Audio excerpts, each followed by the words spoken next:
Scientific research on the space station truly begins with the arrival of the space laboratory Destiny.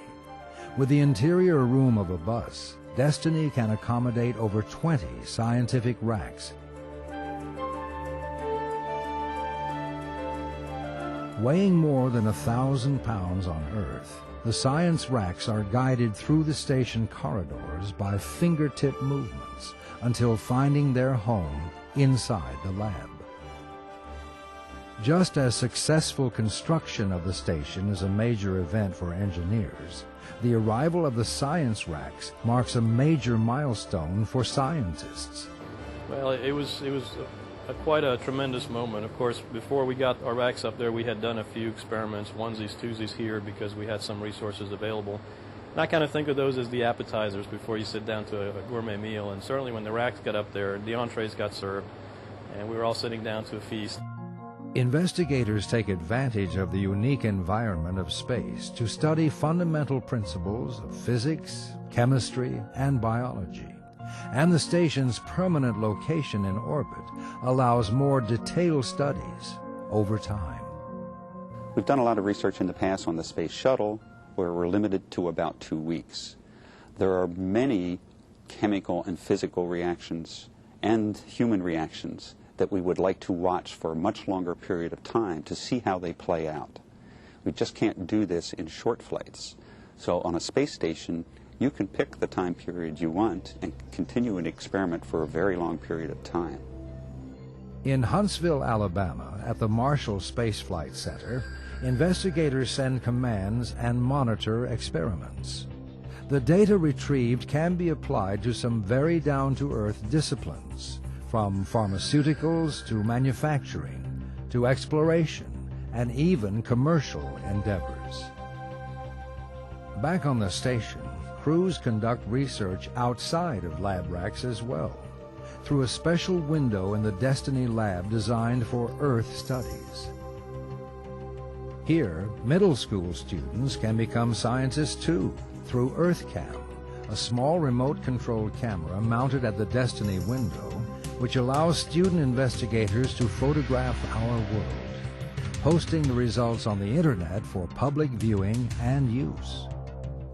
Finally, the station crew members themselves are also part of scientific investigations, as sights are set on future long-term missions to the Moon and Mars. Researchers look for crucial information regarding the effects of space on the human body.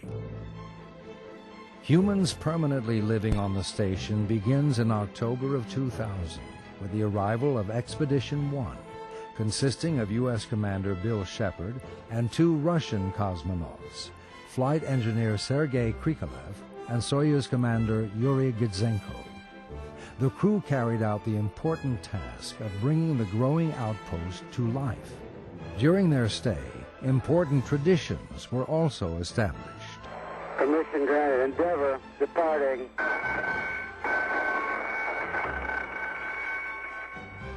Three-person crews continue the mission of exploration, rotating in 4 to 6 month increments.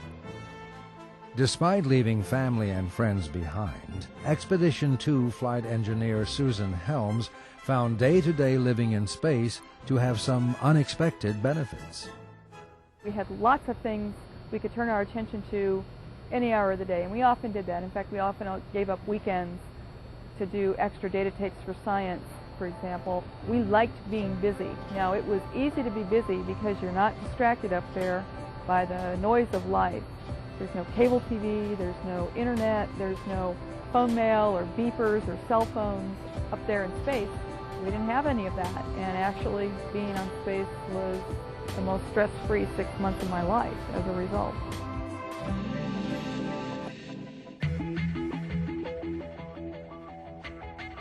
With the space station, humans have a permanent home in space, a home that will only grow in size and capability. From the European Space Agency comes the Columbus Orbital Facility, which accommodates 10 research racks, each hosting an entire laboratory inside. And the facility will also feature 4 points for external payloads outside its comfortable pressurized hull.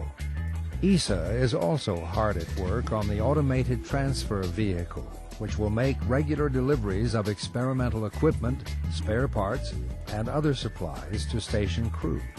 One of the first spacecraft is named Jules Verne, after the famous 19th century French author known for his extraordinary science fiction stories of adventure.